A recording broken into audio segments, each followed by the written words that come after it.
আসছেন, আমি আপনাদেরকে বিদায় দিই না।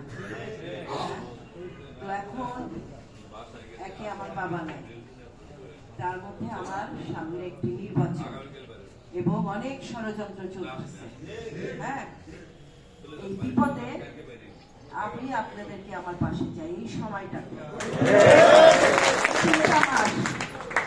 আপনারা যদি একটু সতর্ক একটু থাকেন এবং সচেতন থাকতে হবে, তটস্থ থাকতে হবে। অনেক ষড়যন্ত্র চলবে।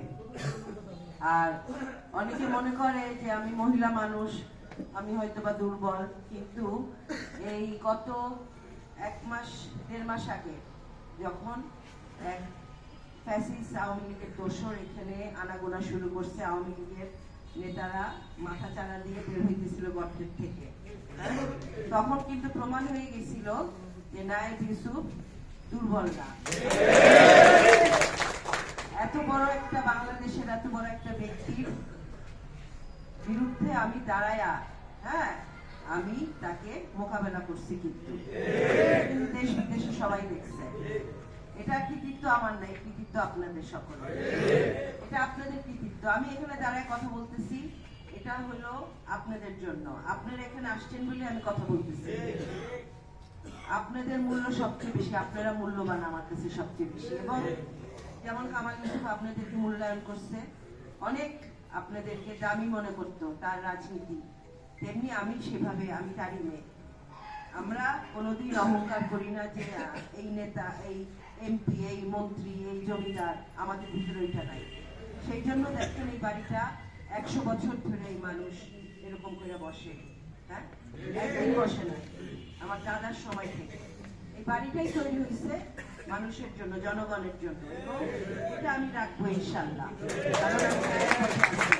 এবং আমার ইমান অনেক স্ট্রং, অনেক শক্ত। আমি আল্লাহর উপরে বিশ্বাস করি, আল্লাহর উপরে বিশ্বাস করে আরো বেশি, কারণ আমি ন্যায়ের প্রতি থেকে সরি না।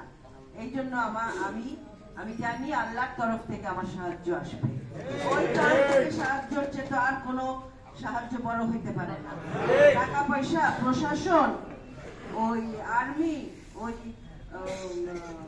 উপদেষ্টা, উপরে আল্লাহর যে শক্তি আর কিছু নাই। সেটা এই ফ্যাসিস্ট দোসরকে যখন আমি মোকাবেলা করছি, তখন আপনারা দেখছেন আমি পিছু পা হই নাই।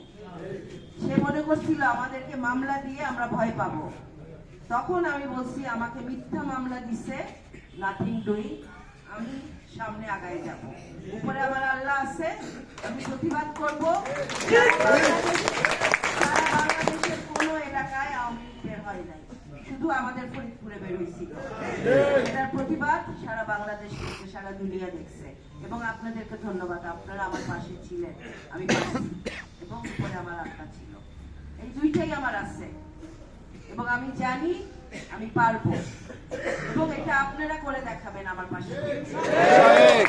জনসভাটা আসতেছে, এটা হলো আমার নির্বাচনী জনসভা এবং আওয়ামী লীগকে দেখানোর জনসভা যে তোমরা পারবা না ফরিদপুরের বুকে আর মাথা চারা দিও। ইনশাল্লাহ আমরা পারবো। মনে জোর রাখতে হবে, মনোবল শক্ত রাখতে হবে। আমরা পারবো এবং এটা ফরিদপুর তথা বাংলাদেশের সবচেয়ে বড় নির্বাচনী জনসভা হবে ইনশাল্লাহ। এবং প্রমাণিত হবে ফরিদপুরের মাটি হলো বিএনপির ঘাঁটি। আর এইভাবে শেষ করছি। এখন নামাজের সময়, আপনারা নামাজের পরেও আমি